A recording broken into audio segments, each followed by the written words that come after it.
Everybody. Happy Wednesday. Happy hump day. Got some intel for you, right? Give it another minute or two, let some more people come on. But this is pertaining to the trade deadline and events leading up to the trade deadline because it is relevant. And it has to do with Jazz, has to do with DJ, and has to do with other players as well. Okay? Shout out to Jonathan, Beagle. First guy's in here. Save the best for first, right? That's right. David, what's happening, my man? Tiffany, hello. How are you? So now we got a whole bunch of people in here. Okay, cool. So I'll shoot it to you straight. So as you know, the trade deadline is July 31st, right? Teron Webster, what's happening? Good morning, good morning. Mark, Jack, Jakey, Mary yelling, how are you? Jimmy, the crew is here. What is going on? Doing well. So as you know, the deadline is July 31st. And we already know that the Yankees are looking for a right-handed bat. We also know that the options are a little bit more plentiful, at second base as they are third base. The only guy that's probably gettable right now, based on what we know, is Eugenio Suarez, right? And an amenable package could be had, maybe, because now the Diamondbacks are out and their closer. So they're also hurting. We could also supply something there to try to make a deal down at third base. But in the meantime, Jazz is playing third base. But there's a reason why Jazz is playing third base, okay? And this is right from Joel Sherman. They're playing DJ LeMahieu at second base, not only because he's an older veteran, but he's also, it's his more natural position. But with that July 31st deadline, trade deadline, that's the exact same deadline that the Yankees have imposed upon DJ LeMahieu too. Meaning, he has until July 31st to either continue doing what he's doing, which could mean he can keep that second base job where Jazz stays at third, or he might get DFA'd, or he could get traded. But there's a caveat to that. He's a 10-5 player. He would have to waive any trade. Or he can waive, I should say. He'd have to waive his no trade clause. He can veto any trade. So the July 31st deadline is also on DJ LeMahieu. And we know already that third base options are limited. The second base options are more. And in terms of quantity. So, and probably less expensive at the same time. Now, Suarez might be a good pickup, but at that point, if they do decide to trade for Suarez, do they DFA DJ? Right? I don't know. Right? And that's something we just have to wait and find out. You know, like it sounds as if Giancarlo Stanton's probably going to be activated for the Boston series. So a roster move is going to happen most likely. If he gets activated, it has to happen. And somebody's going to come off the 26th to have him put on 26. So most likely, as I'm guessing, is Pablo Reyes. But sticking to this subject here, Suarez is a good hitter, power, but he's not a great fielder. So it doesn't really improve the infield defense. I mean, what we have here now, Jazz and DJ are better defenders than Suarez. But Suarez has a better bat than DJ. But right now, DJ is also taking full advantage of his opportunities right now. He's batting like almost 280. So he's really continuing to produce. And I'm guessing this deadline will tell them more as to can he sustain this production. And if not, it makes it easier for them to DFA him, right? Last year, we had some guys like Judge and Rizzo stepping away because Brian Cashman tried to DFA him, DJ last year, and they wouldn't let him. So, and it just goes to show how loyal the teammates are to each other. And he's a great veteran. He's a leader. He's a great teammate. And he's beloved in the clubhouse and beloved by his teammates. So it's easier said than done just moving on from somebody. But my guess is Reyes is probably, I mean, he's probably the easiest guy. Every year, Yankee fans hate somebody. And like 2 years ago, it was IKF, and it was Josh Johnson. It looks like it's DF, and it looks like it's Reyes now. And through no really fault of his. I mean, he's playing garbage time, right? And he's really not being productive. And it's hard to be productive at the major level garbage time. This isn't Elm Jack Little League. So, well, yeah, DJ off the bench, exactly. And would he be, I mean, he would be an upgrade over Reyes. He'd be an upgrade over Peraza. And, like, if they're going to DFA him, they're going to still eat his contract. So if he's producing, yeah, keep him on the bench, right? Unless they get somebody like a mid Rosario too, right? Unless they like bring in another second guy to be a better bench player or be a better starter. I don't know, but I'm guessing Reyes is going to be the DFA victim in the near future, particularly for Stanton. But right now, DJ's hitting and he's fielding. So, and he's giving the Yankees their money's worth right now. Now, the deadline makes sense, right?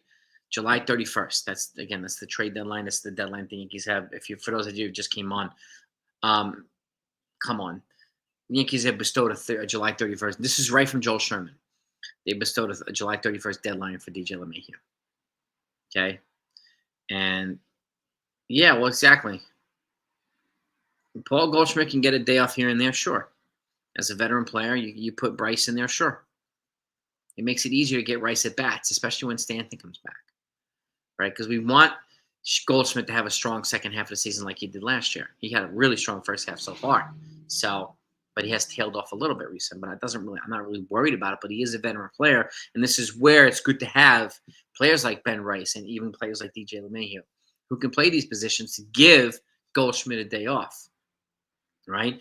DJ and even Ben Rice at this point at the bench is better than Peraza and Reyes. It is, right? And whoever the backup catcher is, right?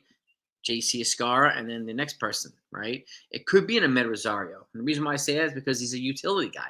He can play multiple positions, and he's on the cheap. So, you know what I mean? Well, exactly. Another bat with DJ hitting. You're right. You can also put, Tiffany is right too. You can put Cody at first base as well. That's a good point. Thank you. Right? Yeah, I mean, Goldschmidt's a little, he's down a little bit right now. So I'm fine giving him a day off and getting Ben Rice in there. So, and that's the key. Like, what do they do? Right? And Jonathan suggested a trade yesterday too for Jake Bird, who's a relief pitcher. I mean, that's not an infielder, but it's a relief pitcher that we could so desperately use. Jake Bird in the 74th draft pick in the draft, which is a compensatory pick. Remember, the Yankees do not have a second-round pick because they signed Max Fried and he was attached to a qualifying offer. They don't have a second or a fifth-round pick because of that, right? So this is an opportunity to try to get a comp pick back, a high comp pick. And obviously would cost a decent prospect package, but the Yankees do have the prospects to get him. Okay? So, but going back to an infielder, so the Giants and Scott Alexander, all right, nice little move for the Giants. Adding around the fringes, good. A guy, not necessarily a righty or lefty, so it's somebody who can produce in high leverage situations in the back end of the game, can get bladders out without walking them. Because remember, it's a 3-batter minimum with relievers. They have to face at least 3 guys. So, and unfortunately, a lot of our relievers recently have been walking too many guys. And then it leaves the next guy who replaces him at a disadvantage. So we need guys who can get guys out, whether it's strikeout or drawing fly balls or weak contact or whatever it might be, right? But this is where, I can see what they're doing, and it's good to see a guy that can miss bats. Well, that partly we have a lot of guys that miss bats already. We have lots of them actually. We need guys that just be productive and get outs, in my opinion, and not walk guys. We need less walks and just more outs. Strikeouts is nice, but we have guys like Fernando Cruz. We don't need super high velocity guys, super high 100-mile-an-hour guy. Even though Jake Bird throws about 100, he also has really good off-speed stuff, which would translate better at sea level than it does at altitude. So, and he's built for the back end of that bullpen, which is what we need right now with Luke Weaver out, right? So, yeah, and DJ, he doesn't move very well. He doesn't run very fast, so he's kind of heavy-footed with that too. Hips are a huge part. So working on the hip flexors and the hip flexibility and mobility is a good thing. And it looks like he's worked on that recently because he's showing to be a little bit more mobile. So I could see Ian Hamilton being expendable. Peraza, expendable. Stroman, well, so Stroman starts his rehab today, for those that don't know. In Double-A Somerset, he's with Stanton. And he's also with George Lombard and Spencer Jones and the rest of them. So he will be up shortly. And, he can give guys like Ryan Yarbrough and Will Warren a little bit of a breather and Clark Schmidt. So he'll probably get some spot starts. And to show suitors that he's healthy, because he has generated some trade interest. Now that he's more than likely not going to have his option triggered for 2026, there are teams that don't mind taking on the rest of his salary. So that would be some salary relief. I'm guessing the Yankees would probably have to eat a few million, but if they can save, they have right now about 12 to 14 million in available cap space to match what they were at last year at the end of the season for the payroll. If they get any more relief after that, even better, right? They're still going to be over the Cohen threshold. So they're still going to get pounded with penalties, luxury tax penalties. That's a given. So, yeah, it was a good reliever, Jake. It was a good reliever. It was a good right-handed reliever for a young bat that fell through. Yep. You can option Hamilton down, or they can package him in part of a trade, right? To maybe get an Ahmed Rosario. Like, the Nationals could use another reliever, especially if they trade somebody like Kyle Finnegan, right? So there are other teams. Diamondbacks need a reliever, right? There are several teams that could use. Phillies need a reliever. So Ian Hamilton could be of value to certain teams, and he has been good, but he struggled this year. But I think he's going to be vulnerable, especially right now, with the Yankees needing a high-end leverage reliever. By the way, smack the like, everybody. Let's try to get 100 likes in this afternoon live stream. It's very hard to do, but I greatly appreciate it. Keep CT cards in the house.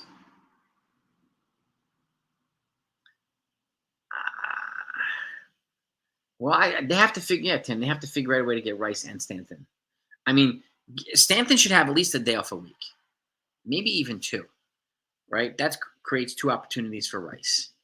And you give Paul Goldschmidt a day off a week. That gives 3 days for Rice, right? That's 3 already. And then you can put him somewhere else if you need to. You can even give Austin Wells a day off and put Rice there, or JC Escar. Like, you can find 4 days a week for Rice to play, which is generally more than he'd be playing now.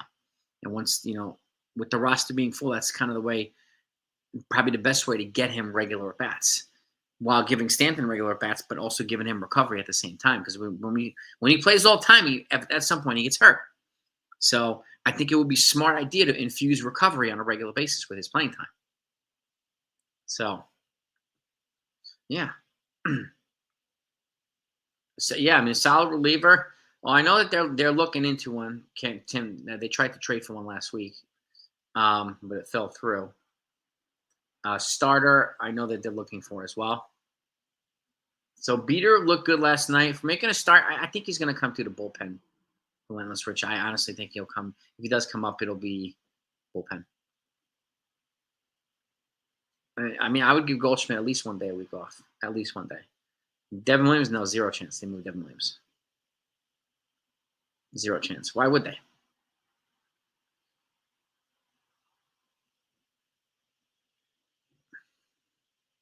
The White Sox sale, yeah, it's going to take for a couple of years. I mean, obviously they're being linked to Luis Robert now.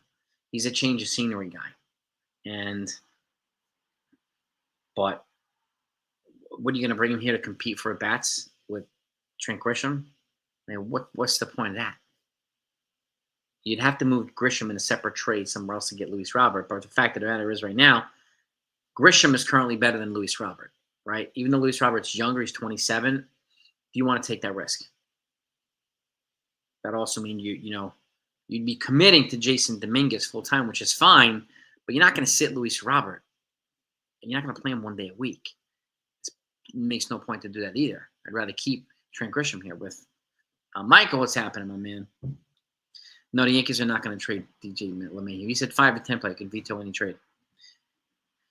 If he plays well, he could be tradable, but again, he'd have to waive his no trade clause, and I don't know if that's going to happen. I doubt it will.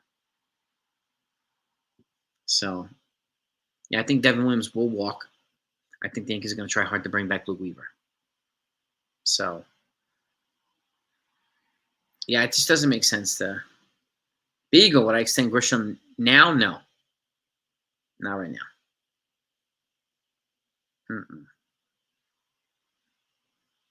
The range for good DeGrom, it depends on how much, what it would cost, Marcel.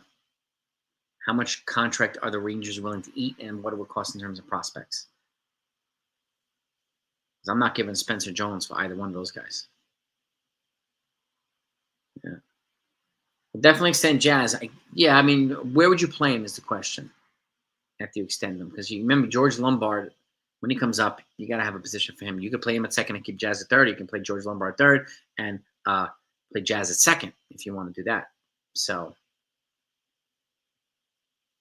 yeah, DeGrom, look, he's back to being DeGrom, but, the injuries scare me. And he's also got like $37 million a year on his contract for like at least 3 more years. So, I would keep Jones too. People keep saying this on Twitter too.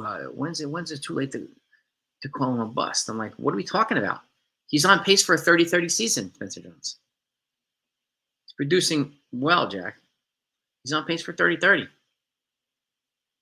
Yeah. Jazz, no, I get it, man. Jazz he's a nice fit here. Man, Jazz won't be a free agent until after 2026, so they do have time. And I do think Jones is about due for a AAA promotion too. He does have a better arm than DJ LeMahieu. And again, second base is a more natural position for DJ. That's why he keeps playing there, right? And they want to play him regularly throughout this period until his. For those that are new on to just come on, the Yankees have put a July 31st deadline on DJ LeMahieu, which is the same deadline as the trade deadline. So that's Joel Sherman reporting. I would take Merrill Kelly over Zach Gallen. Better in the postseason. He's cheaper also. And he's having a better year this year too. I would take Kelly if I could. Yeah. But would the Diamondbacks keep these guys? Now that Corbin Burns is out for the year with Tommy John, would they keep Kelly and Zach Gallen? Even though both of them are going to be free agents, so they might as well move them, especially since you lost Corbin Burns. You have the chances of you making a deep run in the postseason are slim, so you might as well take some assets back for the pitchers that you have, especially now that they've lost their closer. It's Justin Martinez, I think his name is. They lost their closer too over the last couple days, which sucks. Rock Ridge, I think he can make the top 100 next year, probably. Yep.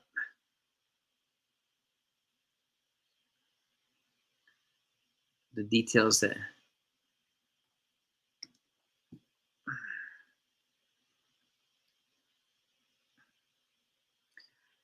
Let me pull it up here.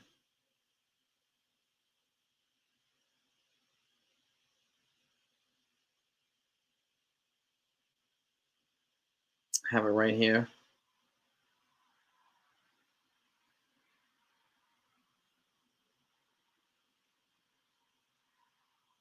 Well,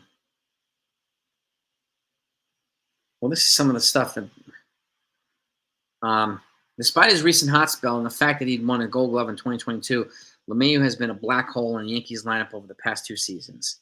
His batting average has dropped every year since 2020, creating an un-LeMahieu-like 204 in 2024. He finished with a 527 OPS and a paltry OPS of 51, OPS plus of 51 last season while playing just 67 games. Last year when he missed the first 41 games due to an injury this year. So when asked about if he's focusing on a potential deadline for a trade or being released by the Yankees, LeMahieu was very blunt. No, not at all, LeMahieu told the New York Post. I have too much else to focus on.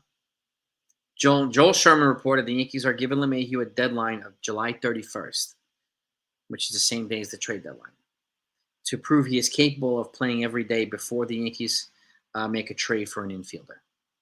Right? Yankees are, and this is from Sherman too, Yankees are accommodating LeMahieu by letting him play second where he feels most comfortable. And he wrote this in the New York Post. but not the not out loud subsidiary reason for the Yanks move Jazz Chisholm back to third is because third base is a difficult position to currently envision a substantive player becoming available before the trade deadline. And the only player that they mentioned for third base is Eugenio Suarez. It says, thus the Yankees wanted to open up the potential to find a second or third baseman if necessary. That's Joel Sherman. There is Jesus Rodriguez. Joe, what's happening? Well, he plays multiple positions, and he's on the cheap. Mehmet Rosario would be a good, another alternative infielder. He can play multiple positions and give other guys a break too, and give guys like DJ a break. So, but that's, if you didn't hear, Joe, the Yankees have given a July 31st deadline to DJ LeMahieu, which is the trade deadline. LaGrange Cunningham has been recently placed on the 7-day IL yesterday, but still, I've been looking for it. They haven't disclosed the nature of the injury yet, and it's only the 7-day IL. So, Bednar will be a nice fit. David Bednar will be a nice fit. The Yankees line up nicely with the Pirates for J.J. Cashman has a good trading relationship, but don't be surprised if like a Bednar and IKF trade happens. Don't be surprised. No.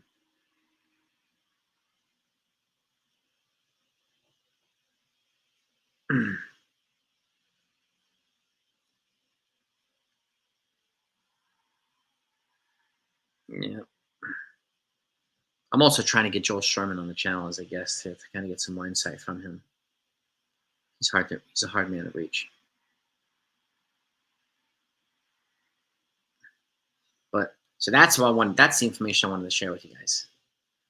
July 31st. And they put, it sounds like it's a hard deadline on DJ LeMahieu. Prove you can continue to play like you've been playing, or you're either going to get DFA'd or maybe released or placed on waivers or something like that. And maybe a team would be willing to trade for him, but again, he has to waive his no-trade clause as a 10-5 guy, and the Yankees would have to eat a chunk of money. Plus, he has another year after next year. I mean, after this year in his contract. So I would be shocked if a team does trade for him. If he gets released and gets picked up by a team on the league minimum, the Yankees are still responsible for that $15 million next year. One way or another, he's going to get paid that money. Yeah. You would trade Will Warren, Clark Schmidt, and Ian Hamilton to the Texas Rangers. You would trade 2 starters and a reliever for 1 starter, Michael? Interesting. They do have Louis Hill coming back. How much money would you ask the Texas Rangers to eat with that? Because we would be giving them, let me see, 5 controllable years for Warren, 3 for Schmidt, I think 2 more for Ian Hamilton. That's 10 controllable years for $37 million a year on Jacob deGrom for the next 3 years. It would have to be a salary dump, but we wouldn't. Yankees in no way would they assume $37 million of deGrom salary, because that becomes almost $80 million a year, being over the cone threshold. And remember, every dollar spent above the cone threshold is taxed at 110%. It's taxed at 100% as an offender. It's taxed at 110% as a repeat offender. The Yankees are repeat offenders over the cone threshold. And that's one reason they get penalized. That's one reason they drop 10 spots in the draft. Also, that's one reason they're not picking in the first round this year. But I can't see deGrom. I can't see deGrom honestly being traded at all. I would find that tough. I would find that trade tough. Ken, what do you know, my man?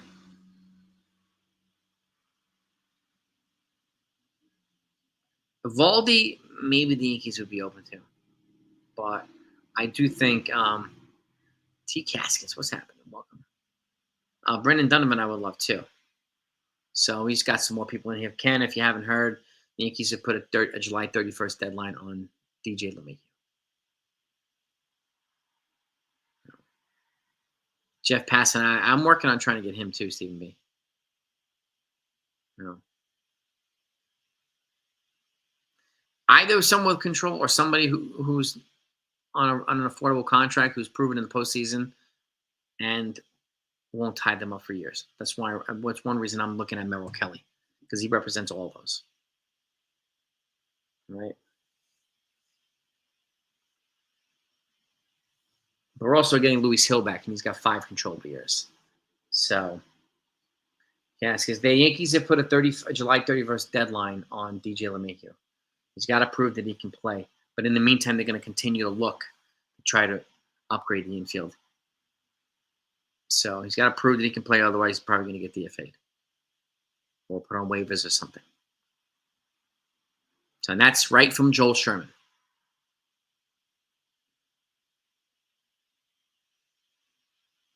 Yeah.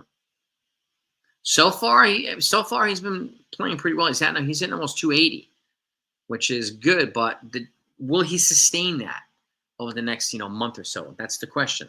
Because as an aging player who's had a lot of injuries, there will be regression. We're seeing minimal regression right now with Paul Goldschmidt as an aging player too.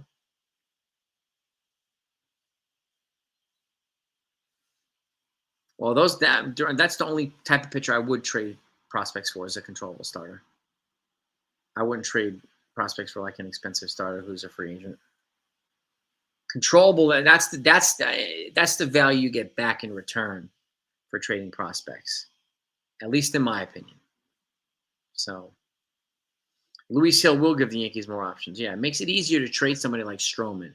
Makes it easier to, if they're even going to go balls to the wall and try to trade Clark Schmidt, right? But Luis Hill, the guys that they have, like Will Warren's got controllable years, Schmidt's got controllable years, Hill's got controllable years. So if you're going to trade for somebody, it's got to be somebody good. But right now, they don't need controllable years. Isn't going to really do much. Merrill Kelly fits perfectly right now if they're going to trade for a pitcher, because he's proven in the postseason he's a free agent at the end of the year, right? And he's having a good year and he's consistent. That's why I think he would be a good either a spot starter, good somebody who can come in and give Will Warren a breather, give Clark Schmidt a breather, give some of these other guys a breather. It also makes it easier for them to move Marcus Stroman. So while bringing in, and again, Luis Hill coming back, that doesn't guarantee he's just going to come back and dominate. He's going to need some adjustment period too. Let's not assume that Luis Hill is just going to come back and dominate like Rookie of the Year last year. That'd be naive to do. Right? Well, on paper it is, but on paper it hasn't translated to the field. Right? We don't have Cole, we don't have Hill. But yeah, on paper it is insane. You're right about that.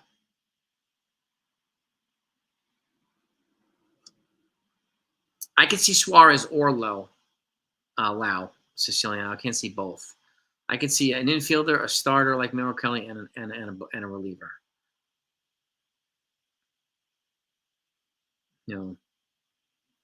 He could be a plus bench player, which is why I think if he won't start. Like it's either going to be you're going to be a bench player, a fourth infielder, or you're going to DFA you if we can get a better bench player, and those are probably going to be the options for DJ. And he's going to have to be okay with it, right? You'd be surprised, Morris. Several teams have already reached out and expressed interest in Marcus Stroman, because if he can show that he's healthy and now that his vesting option will likely not be triggered, they can use a healthy arm and can be productive down the stretch run. Surprising, though. Yeah, but pleasantly surprising. But the Yankees would have to eat some of the money out of Stroman's contract, too. Yeah. Well, not necessarily more what Detroit does. It's got to either match it or it's got to be, Yankees' needs are a little bit different than Detroit's. But Detroit, again, I could see Detroit adding a high-end starting pitcher, like a Freddie Peralta or something like that.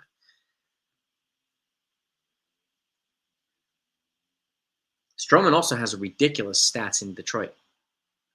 Ridiculous stats.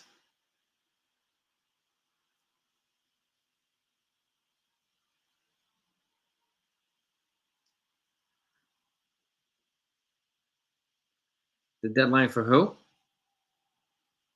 For Lane? What do you mean, Joe? The Lane makes no sense when he was playing really bad. Who are you referring to?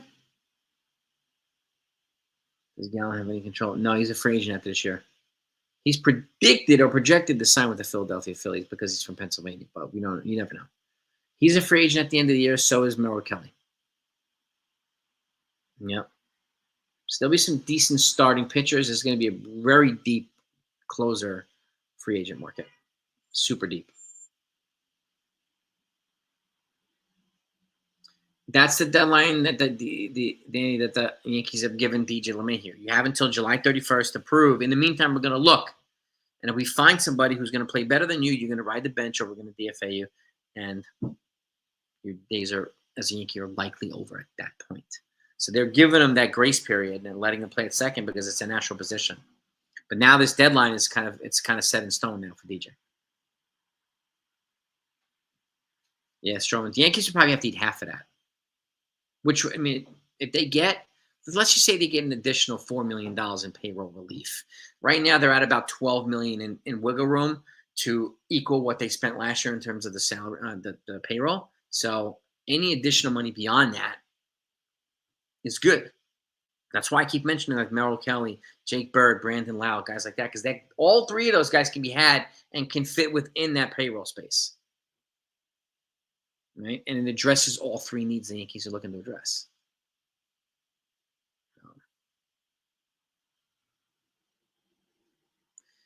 Yeah, Corbin.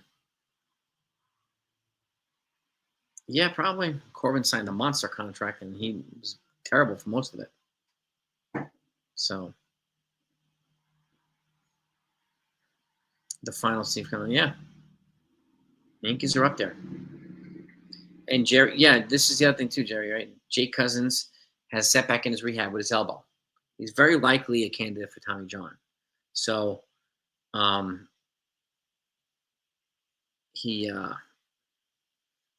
which heightens the Yankees' need for a relief pitcher. So, Reynolds who, Danny? You talking about Brian Reynolds of the Pirates?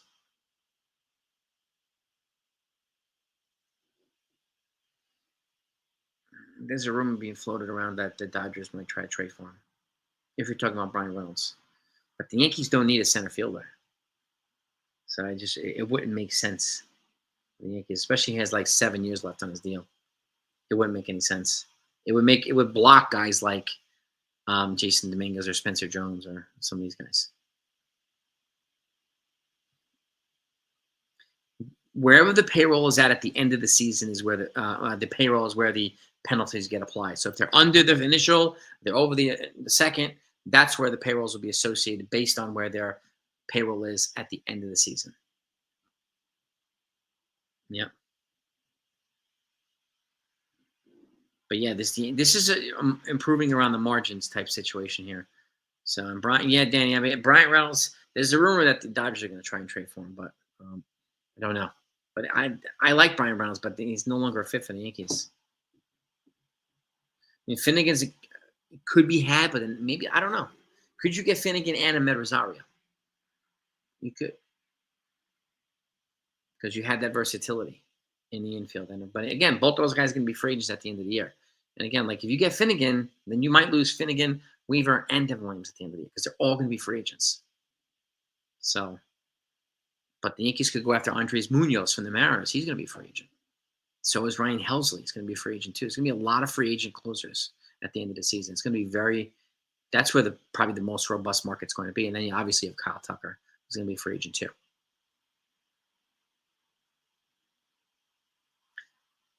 No, I expected a little regression from Goldschmidt. He got off to a ridiculous start. I didn't expect him to hold that. I'm not really concerned. This is another reason why getting the right players at the deadline, even before the deadline, to make it easier to rest Goldschmidt maybe once a week or twice a week. That way he can have good recovery heading into the rest of the season. That's why the right bench, okay? We don't need to load up with power. We just need to load up with the right players to rest guys like Stanton, to rest guys like Goldschmidt, to rest guys like DJ, right? So that's the key. Yeah. You got that right, Ken. The longest season, 162 games, man. Yohan Moncada, I have the same worries about his. He's got a decent bat, his switch hitter, but he gets injured. And I think they're going to try. I think they're going to try for somebody like Brandon Lau or somebody like that, or even Rosario. Brandon Lau. I mean, keep in mind, Tampa Bay signed Ha-Seong Kim from the Padres, and he hasn't even played yet. He doesn't have a spot right now to play, so they're going to be motivated to move an infielder to make room for Ha-Seong Kim. So, yeah. They could. I mean, right? Like I was saying earlier, you can get Rice. Let's just say Stanton gets 4 games a week, right? Which I think is pretty good to keep him healthy, and instead of just playing him every day and sitting bench and sitting Rice every day, and you can give Rice two games at DH. You can give him a day at first base. You can rest Golden. You can give him a day a catcher, rest Austin Wells or something like that. And that's 4 days a week for Ben Rice too. 4 days a week for Stanton, 4 days a week for Ben Rice. It's consistent playing time for both of them. I'd rather do it that way than just throw Stanton to the wolves and have him get hurt again, especially during September and October when he's that good in the postseason. We need him to be there in the postseason. We need him to be healthy. So this is where I think the Yankees can fit in at bats for these guys. I need to fit in at bats for Rice because I want Rice and Stanton to line up together, right? So I agree too, Ken. The second base market's going to be a more likely position the Yankees at. Eugenio Suarez, okay, but Palvis, don't worry about it. Just give folks the update on the Jazz, the DJ LeMahieu situation and Jazz Chisholm situation. So I've been saying it too. Second base market's going to be more robust market. I can see the Yankees adding maybe 2 relievers, but I think they will add a bat too. That I'm confident of. So, and they're already actively trying to trade for relievers. They had a trade fall through last week. Haven't heard. So they're still actively looking to boost the bullpen. When Johnny Loizaga still hasn't, I don't think, he throws hard, but he still hasn't found his command yet, coming off a long injury. So it's they have to rectify this. And again, getting some high leverage guys in the back end of the bullpen is good. And if we can get just cleaner starts from our starters, better too. So I don't know if Sandy's become a cheaper option. I don't think that the prospect package is probably going to be lower, but depends on what we would give for Sandy Alcantara.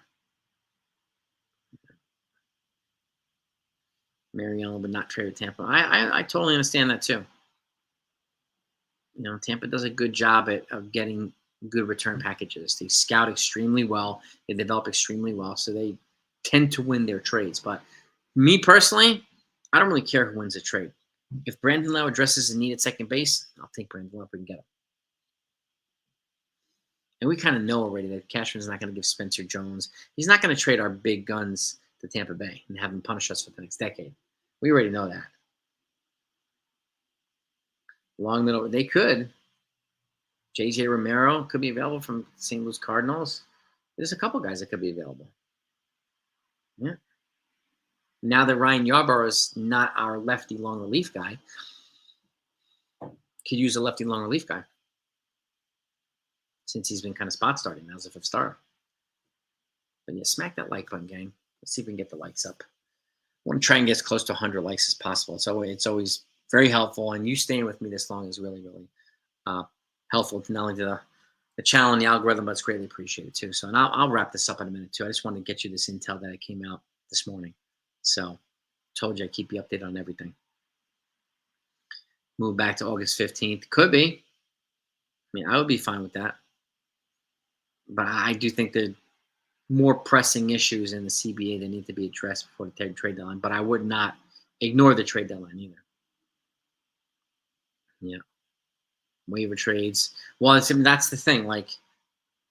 The non-waiver trade deadline is before the 31st. The waiver trade deadline is after 31st.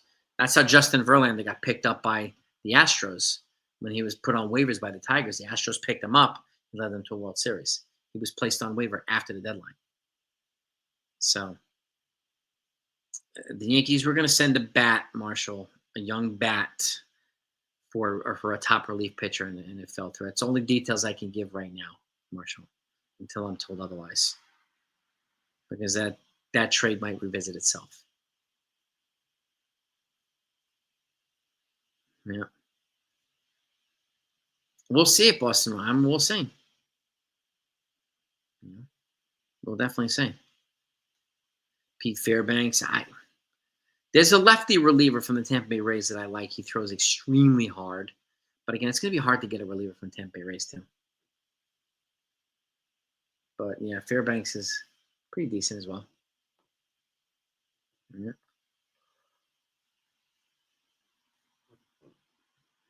I mean, I hope so, Susan. I hope so too. You're welcome, Dev. If DJ continues to produce, I'll be happy to keep on the bench, and especially if they add somebody, and I think they will add somebody at the deadline. So the chances of DJ becoming a fourth infielder at some point are going to be pretty high, regardless. So you could call up Schlittler too, Jake Boss. I mean, I think they're going to try to keep him as a star. I don't know. They could bring him up for the bullpen for a long relief too. They could, Schlittler. So far, a good start. Good. He's off to a good start in AAA. So you're welcome, Marshall. Garrett Clevenger. No, the guy. So the guy that if you're asking, David. Hang on.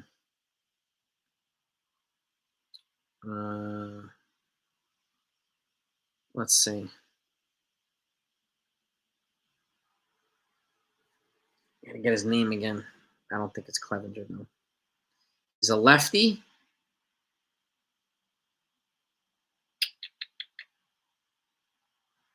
Hang on.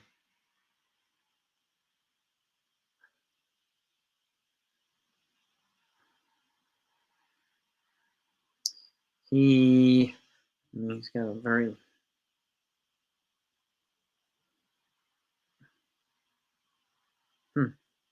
I'll find them. But it's not. I don't think it's Clevenger. He's a lefty pitcher. And he throws like 100 miles an hour. He averages like 99 to 100. Yeah, and we know Paul Skeens is not going to be. Would I give up Jones for Peralta from Milwaukee? I would be hesitant to do that. But Peralta does have a year control beyond this year.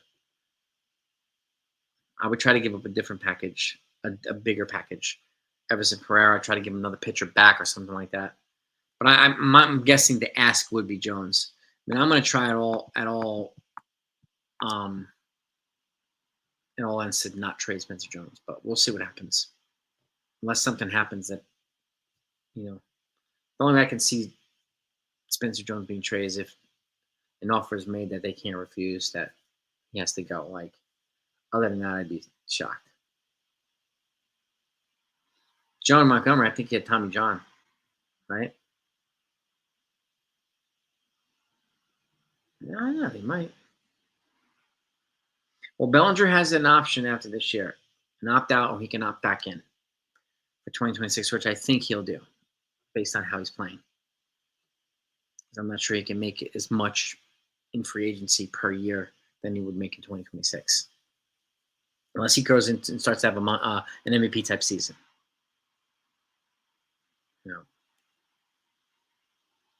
He probably would, Duran. Yeah, you're probably right. You're not talking about Jordan. Who are you talking about, Danny? My apologies there. Yeah, and Cash generally doesn't make panic trades either. So that I'm confident of, Susan. So I don't think he will. He learned his lesson from back in the day. So he's been very, very stringent. Very, very stingy.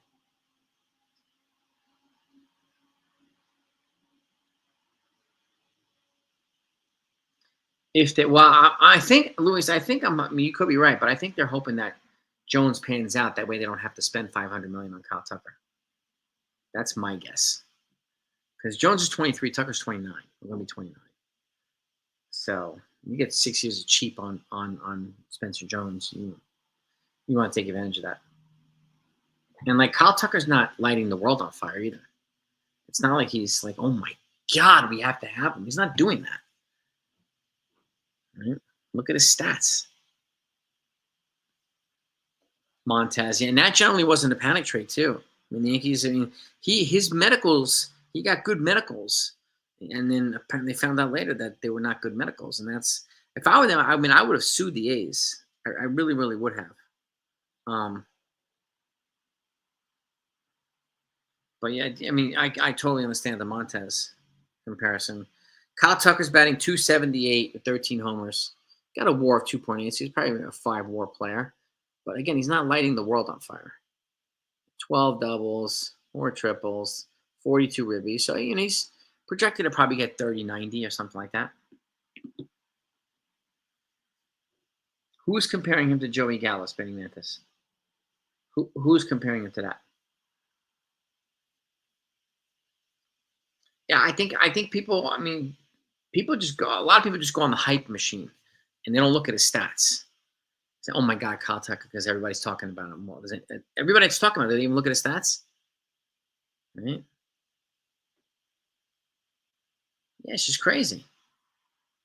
But again, who's comparing Jones to Joey Gallo? Who's doing that, Spinning Mantis?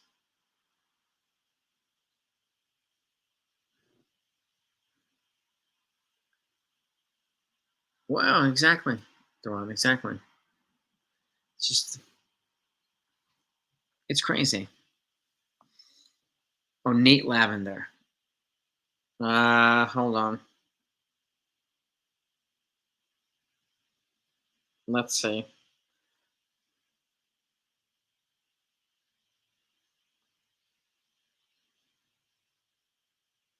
I'll tell you in a second. Um, he's a lefty.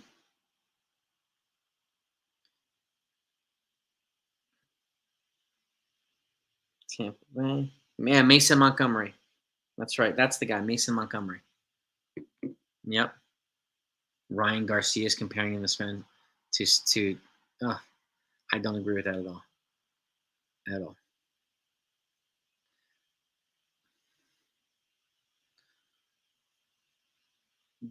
What would make you think he's Joey Gallo? What would make him think? What's his basis behind it? Or is he saying that someone else is comparing him? Is he sharing someone else's tweet? Something like that. I'd be surprised if Ryan from Fireside is comparing him to Joey Gallo. I'd be surprised. And the Judge's contract is a bargain. Yeah. Yeah. If David Robert, I mean, if the goal is to stash David Robertson for later for the postseason, maybe, but he's gonna have no value right now with Lou Weaver out because he needs a ramp up period. He strikes out a lot. It's got to be a better comparison than that. He's on pace for a 30-30 season, and Gallo could not handle New York. He couldn't handle the place. There's got to be more. There's got to be more than he strikes out a lot. Judge struck out 200. Look at Judge's strikeouts when he was a rookie. He struck out more than 200 times as a rookie when he hit 52 home runs. Nobody talked about that because he hit 52 home runs, right? But he did,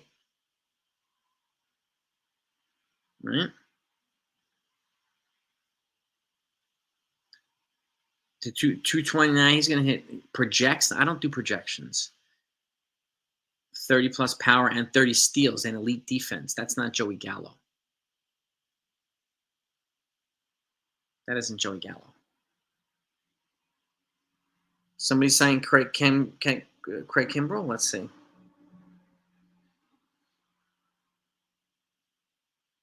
I'm not seeing Craig Kimbrell. Oh, wait a minute. Hold on. I just found it. Wait a second. The Texas Rangers signed him to a minor league deal. Texas Rangers. And if the Yankees are going to go in-house for third base, I would do Jesus Rodriguez. He'd be. There's no way I'm sitting Austin Wells for Jesus Rodriguez. No way in hell. I'd rather him play third base.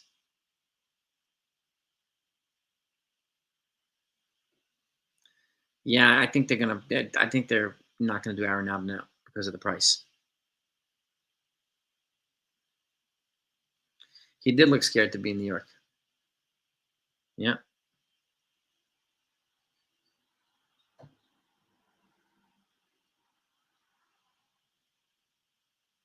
Yeah. See, why so many people care about Spencer Jones' strikeouts, but nobody talks about Judge's strikeouts? Because Judge puts up a lot of home runs. Spencer Jones, again, he's a converted pitcher. He's only been hitting for 2 years. So he's developmentally, he's behind, right? But he's projected to get 30-30 this year. And he's got an elite defender. He's got elite speed. So if you watch the guy, he's a good player. And his metrics are through the roof. And Gallo did look legit scary. He looked afraid to get out of his apartment. I don't know if Mason Miller is available. It sounds like he found that. It sounds like he found how to pitch again. So now he's becoming more available by today's. But again, this is Oakland A's, man, or Sacramento A's. I mean, they'd be wise to trade him. He's not going to go anywhere with the A's. So, or even Ryan. Look at Adam Dunn. He struck out. He batted like 190 almost every year, and he had 400 plus home runs. Nobody talks about his strikeouts or his terrible batting average because he had 400 home runs. Yeah, Judge also struck out a lot in the minors too. And it took him a couple years in the majors to kind of work that down. Look at his stats. He struck out a ton. A ton. Yeah, and he hasn't made it to New York yet either. That's exactly, Tiffany. Judge did debut at age 26. Yeah, I mean, Spencer Jones is 23 right now. I could see him debuting at 24, 25. I could see that.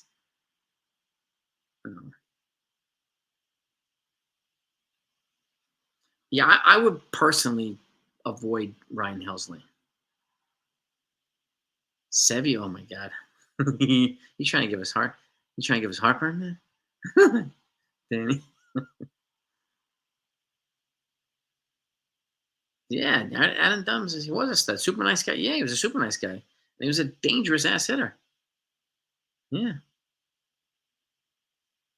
Yeah, Jones was a pitcher all those years. Even in college, he converted. He had Tommy John as a freshman in college at Vanderbilt, the top baseball program in the country.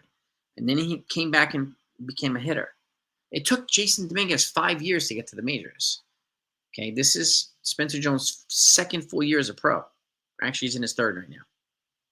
And he's already in Double-A. Just for comparison purposes, because people like to compare it to Jason Dominguez. It took Dominguez 5 years. Yeah. Donovan might have a broken big toe. No way. Brandon Donovan, really? That would suck. I don't think he's going to get traded anyway. That's the news clip, yeah, Danny. It's the Yankees are considered to be, and they're positioning him as a change of scenery guy. So, but again, like, how do you do that? Unless you're going to trade Trent Grisham in a separate trade for someone else, it doesn't make any sense to add Luis Robert. I'd rather stick with Grisham. He's got better stats than Robert.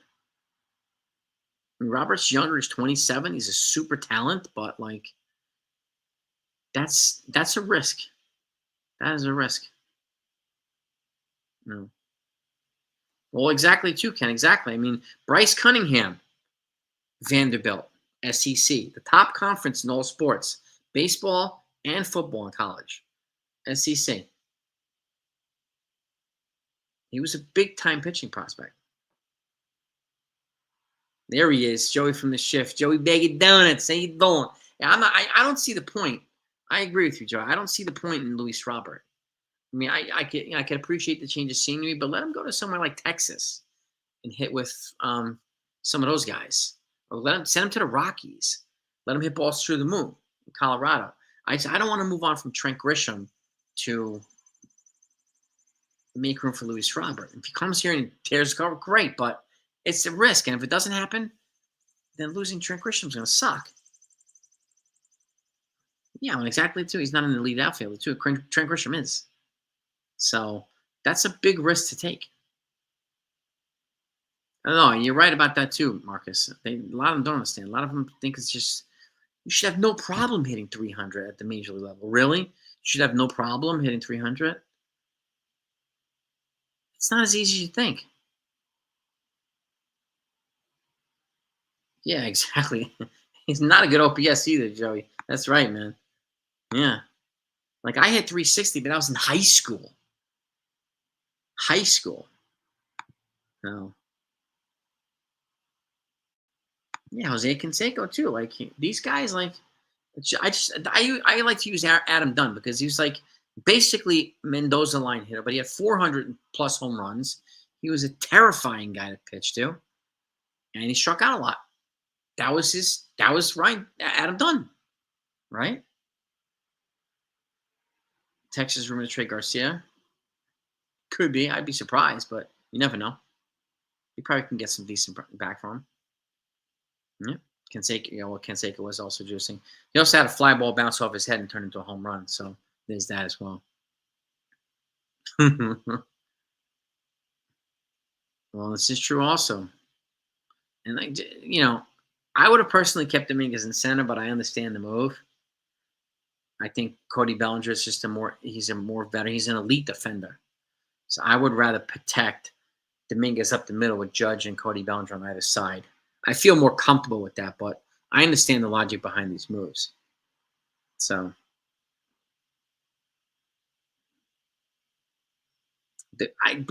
he hasn't officially been made available yet, Danny. Jacob deGrom, as far as we know. And Joey, by the way, I don't know if you heard, but the Yankees have put DJ LeMahieu on a deadline for July 31st. He's got to show that he can produce until then, or he's either sounds like he's going to get relegated to the bench when they bring in a new infielder. He's going to probably get DFA'd. July 31st is the deadline, and that's Joel Sherman reporting. Joey, it's Joel Sherman. I'll actually. Where is it?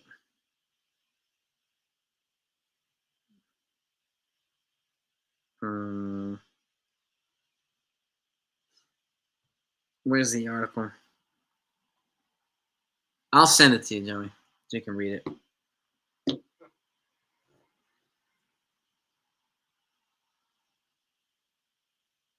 Yeah, Judge he's safer. I mean, he can play center because he's an elite athlete, but it looks like they're making room for Spencer Jones. I agree with Joey. I agree with the shift.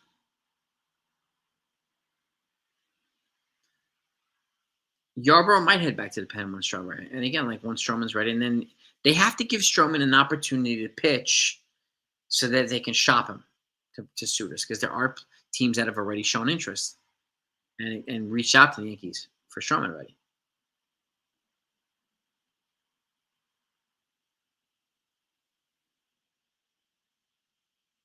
Size 17. It's almost Shaq size right there, man.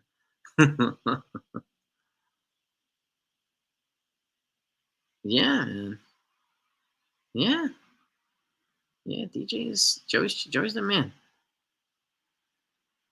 And Joey would also love Kyle Tucker this offseason. Now, what would you do at that point, Shift? How would you fit in? Would you move Spencer Jones in a trade for a pitcher? Or Jason Dominguez in a trade for a pitcher to make room for Kyle Tucker? Because if we're looking at outfielders, I'd rather have Spencer Jones than Jason Dominguez in the outfield. Would you do Tucker, Jones, and Judge? I mean, that is a super duper elite outfield. Like, what would you do? And it's just like part of the chess that the Yankees have to figure out.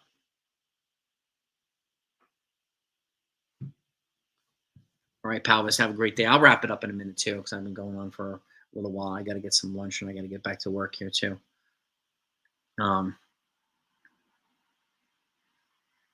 Yeah, I like Dominguez, man. I like Jones, too. I mean, I'm fine with Dominguez and Jones and Judge. And, save that money somewhere else. What makes him better than Jones, Spinning Mantis? Just out of curiosity. Well, Bellinger too. That's the other thing too. Like, does Bellinger stay in outfield next year if he stays, or does he move to first base if Paul Goldschmidt doesn't come back, right? And if he does move to first, then does that mean they don't pursue Munetaka Murakami, right? There's so many questions positionally that the Yankees would need to answer this offseason. And if he goes to first, exactly, does that mean they don't pursue Murakami now? Because where are you going to play him third when you got Jazz there? And you got to make room for Spencer Jones. I mean, for George Lombard, probably most likely second. So that makes Murakami just, you're almost irrelevant at that point. I think Grisham goes. I think Devin Williams goes this offseason. So this is. I'm not sure if Bellinger can get more money per year. I personally, John, you could be right, but I think he's going to opt back in and stay with the Yankees. So better zone vision and selective hitting, better hit tool, and on Jason. And where are you basing that off of? Spending Mathis. Yeah. Me too, Joey.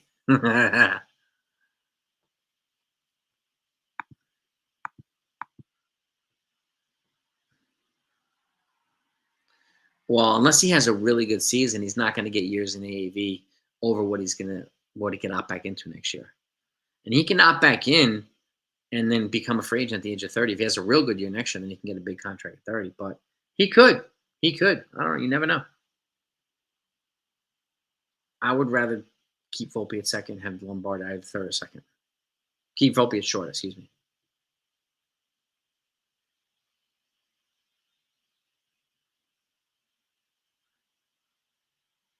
Dominguez did have a good game yesterday. Yeah, he did. Jones has Ellie De La Cruz speed and Judge power. He's like a unique specimen. But again, he still has where he's developmentally behind some of these other guys because he was a pitcher 2 years ago. So developmentally, he's behind Dominguez. Developmentally, he's behind Kyle Tucker. And at that, we have to understand that we can't compare him to these guys right now. I mean, Rock Riggio too. Yeah, he's what the hell, man? He's on fire. Rock Riggio. He's already in Double A's, tearing the cover off the ball. Like, could George Lombard and Rock Riggio be the what do you call it? Second baseman and third baseman for the Yankees in 2 years after Jazz leaves? Or does Jazz get an extension? Like, how do you do it? How do you do it? You know, Riggio is I think it was a second or third round draft pick in 2023, if I'm not mistaken. He is a freak athlete. You know, we need some more of that stuff to translate a little bit more smoothly in his skill set, but he's not a guy like, you know.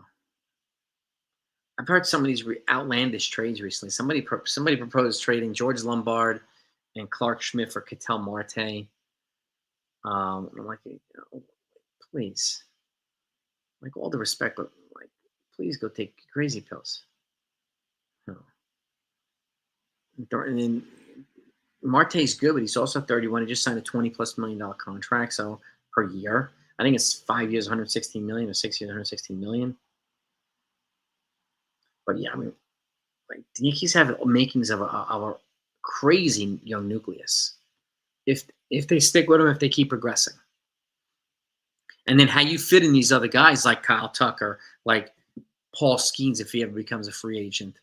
And I think these guys know this. By the time Paul Skeens is a free agent, he's going to be 26, and Cole will be off the books. Most likely, Rodon will be off the books, and the Yankees are going to have a ton of money to give to somebody like Paul Skeens. Luis Robert could end up a Dodger.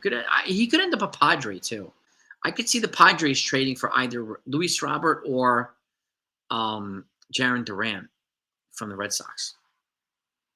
Because they have to replace Jerickson Profar, who left to sign with the Braves, who also have to replace him because he was suspended for most of the season. So the Braves also need an outfielder.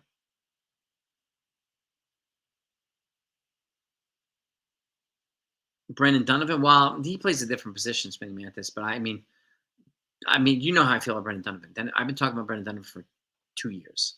I would love him here. He's a perfect fit So it's a perfect fit. But he does play a different position than Jones and Dominguez.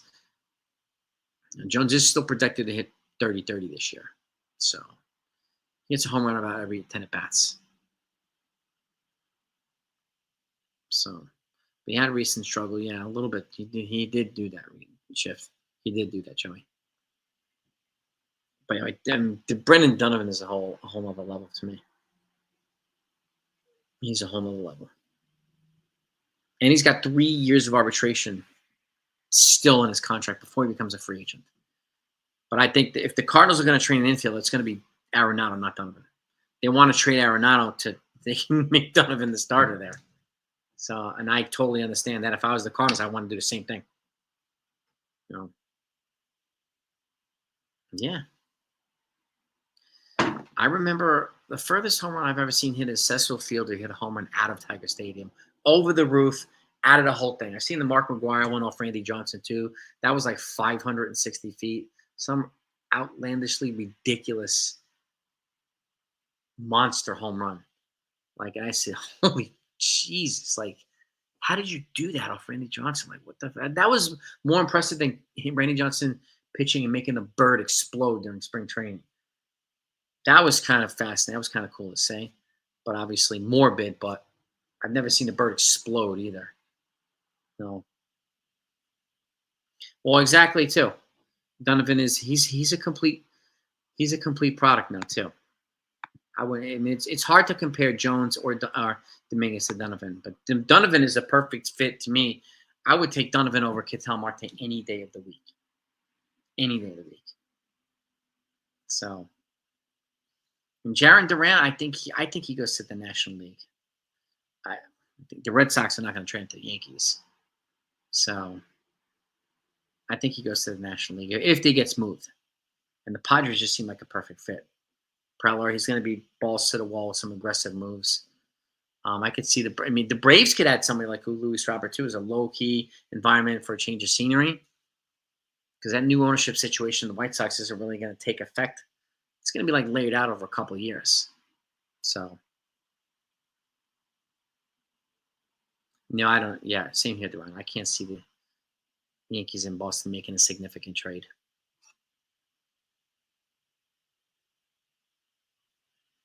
Sunil's pick, yeah. Sunil's pickleball field. I'm taking Donovan over Marte because he's better, and Marte's a better fit for the Yankees. But he also he's younger, and he's got Marte was just signed to a 6-year, like $116 million contract.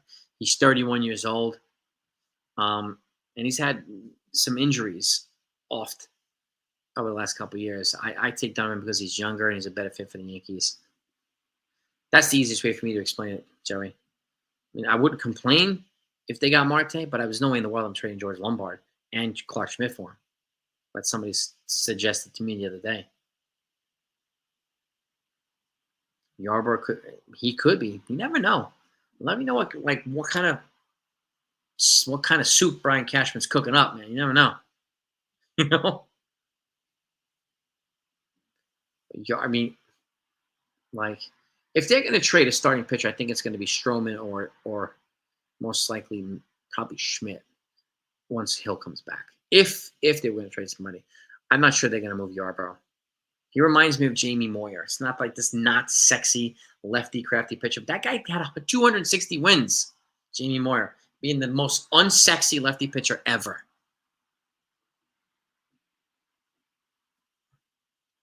Right? Yeah. He's been tremendous value for the Yankees. They'd be crazy to move on from him. Marte is having a great year. Yeah, there's no way I'm moving Lombard for Marte.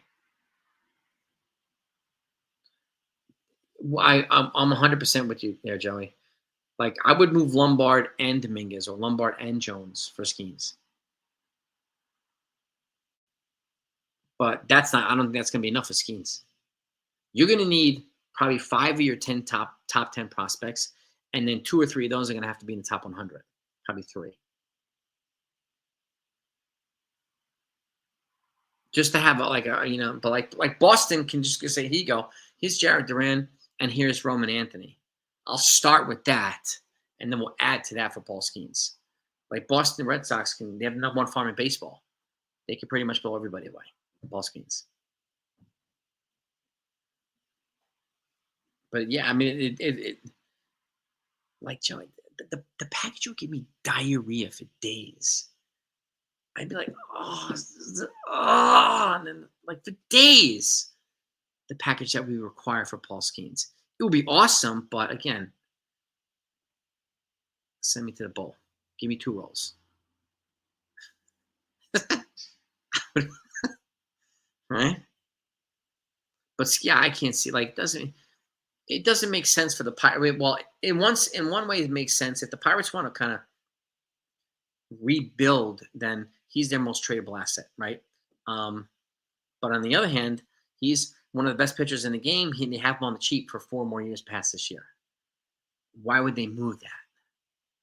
So I could see both sides. Like if the Orioles become sellers, maybe Felix Petit. I mean, maybe would the Orioles trade him to the Yankees? I don't know. But Skeens, I can't see Skeens going anywhere for a while. And Scooble either. Well, exactly. He's the guy. He puts asses in the seats, Paul Skeens. So does Scooble. Yeah. Lombard, Jones, Dominguez, Arias, Ben Hess, and Will Warren for that. Yeah, you might be right, Joey. You might be right, bro. Pittsburgh. Yeah. Like, what the? Pittsburgh, man. Oh my God. If Ski, I don't know, man. I think the Dodgers are cursed with pitchers, man. If I'm Skeens, I'm like, nah, dude. I don't want to blow my arm out. But they'll probably give me $1 billion, but I'll still blow my arm out. No, I wouldn't say it would be screwed, but I'm not waving the white flag under any circumstances to the Dodgers. I don't care who they get.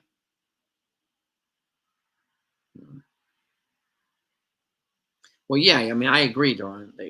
Like this is the time to cash in on Paul Skeens.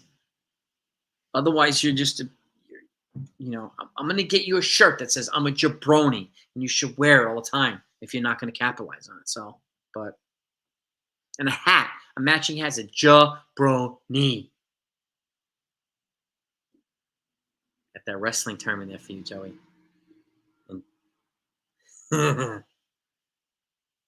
Let a smackdown on your candy asses. Give a little rock there too.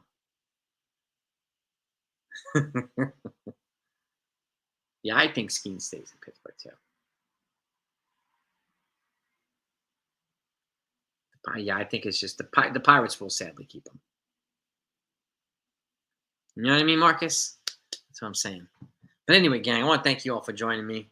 That's the update I have for you. If you just came in, July 31st is the trade deadline, but it's also the deadline the Yankees have put upon DJ LeMahieu. You either produce or you go to the bench or you're likely to get DFA. Or continue producing, I should say, because right now he's in like 280. So you need to play good baseball, but you're going to see a veteran. And that's the way it's going to be. But thank you, everybody. Hit that like button on the way out. Tell all your friends about us. Get them to join the family. Get them to join the Shift family as well. Appreciate all yous. It's always fun, Joey. I wish you were here so we could let me talk like jabroni talk together on screen, right? Let's do a jabroni collaboration. We'll even name it. 2 jabronis talking baseball. If you're in, Joey, I'm in. Right? Let's go, baby. Peace and love to all of you. You are the best ever. Love you all. See y'all later with the lineup.